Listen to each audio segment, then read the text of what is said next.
We have exactly 9 minutes. But we are all very efficient. I know that. First of all, I keep very short, very interesting in presentations. We clearly go to a new frontier, as Charles mentioned. I'd like to ask the three companies one question. We have many companies in the audience that are already engaged in circular economy or are planning to do so. Can you share within 1 minute, each of you, what was your the biggest challenge when you did all this, and what is kind of the lesson learned for people in this room when they want to either implement it or go to the next phase in circular economy? Let's start with Gogoro. You mentioned GoGoShare, for instance. I think the most important part of that is trying to find out the common value between you and your customers. Okay, because of whatever great idea, if this is not sellable, the enterprise, the business itself, will not be able to sell moving. We have to be responsible for the shareholder. We have to be responsible for whoever gives us the support, and we also have to produce a quality product and respond for the consumers.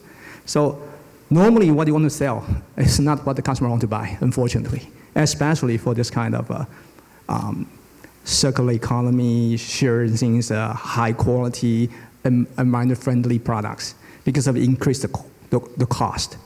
But if you can really figure out a different angle, say, how can I create the value for the customers, and they will buy these things because of this reduce their pain, solve their problem, and make their life better. And then some people will buy. And once we can stimulate the wave, and people will follow the others.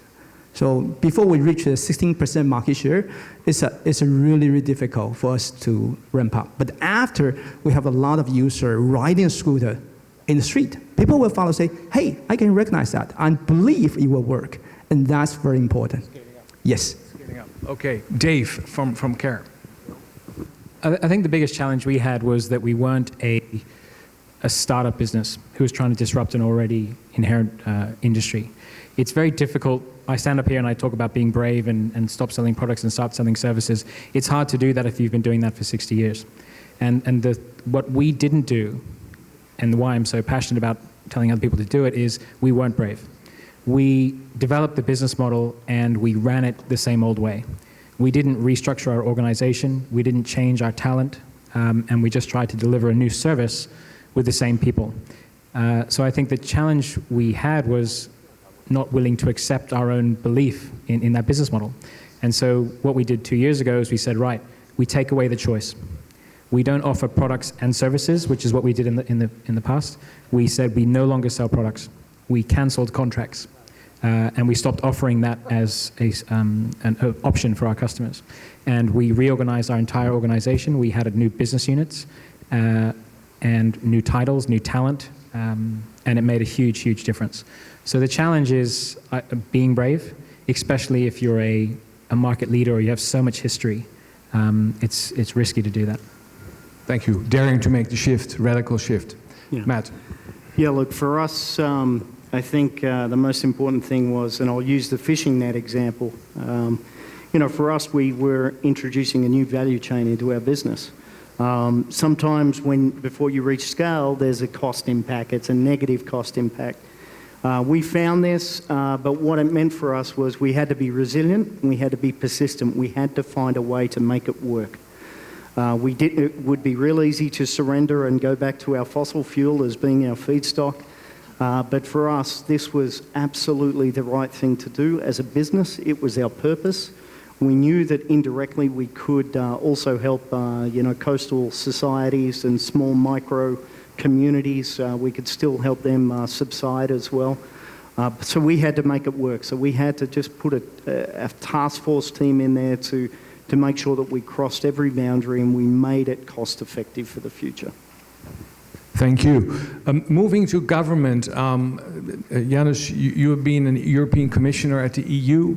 You've been a pioneer in developing policy for the EU directives that came out already very early in 2014. I mean, early in the time of. Yes. But what can governments do in Taiwan and Asia, around the world, to accelerate the process? What is their role in coming to a circular economy?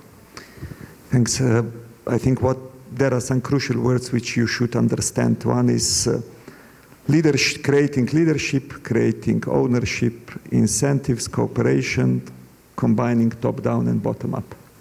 So if you miss any of that, it will not work. So what I have actually done is to put around the same table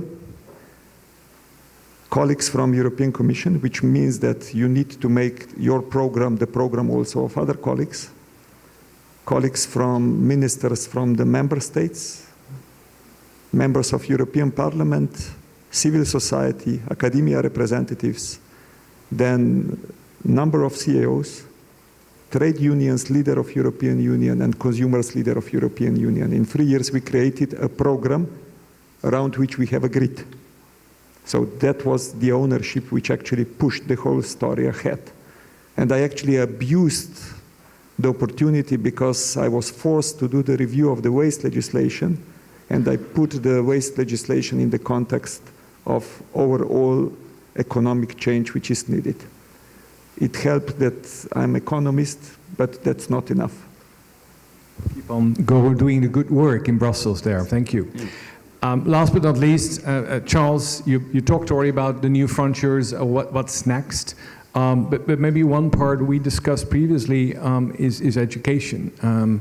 And we talked about top-down and bottom-up, but apparently we still need to convince a lot of people in the societies we're living in about the urgency of going to a circular economy.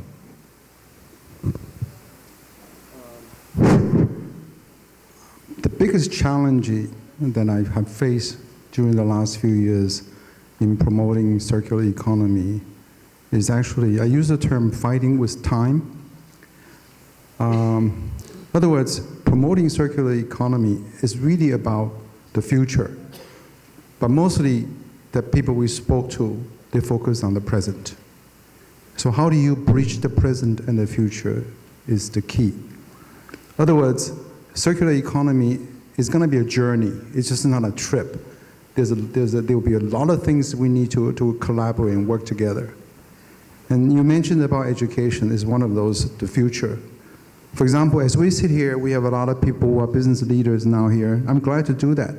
And I hope in due course, we can bring the kids from our elementary schools, junior high schools, college, and all these kids start thinking about circular economy. Because circular economy is mostly about their future. And so I think there's what would I call the sense of generational responsibility that we all ought to have, and that's the message we will need to continue to pass along. And the second thing is that we need to give a sense of possibility by telling people that, you know, what we are doing today is for the future, which means if we extend your period of accomplishment from 1 day, 2 days to 2 months to 20 years, there's extensive amount, ample possibilities. Thank you. Time's up, it says. That means it's also lunchtime, but before that I'd like to thank so much the speakers flying in all the way from many parts of the world. Janez from Brussels, from Singapore, Singapore as well. Well, you're from Taipei. It's been an enlightening morning for me. Even we're doing a lot on this. I learn every day. Go share. Do it everywhere, please. I love Taiwan. I hate scooters that making a lot of noise and a lot of pollution. I'm very honest about this. Thank you very much. We're going for lunch and we have an exciting afternoon. See you later. Thank you. Thank you. Thank you very much for your moderation on this session. Thank you, Guy Wittich, and thanks for 5 panelists. 我们谢谢主持人以及5位座谈嘉宾。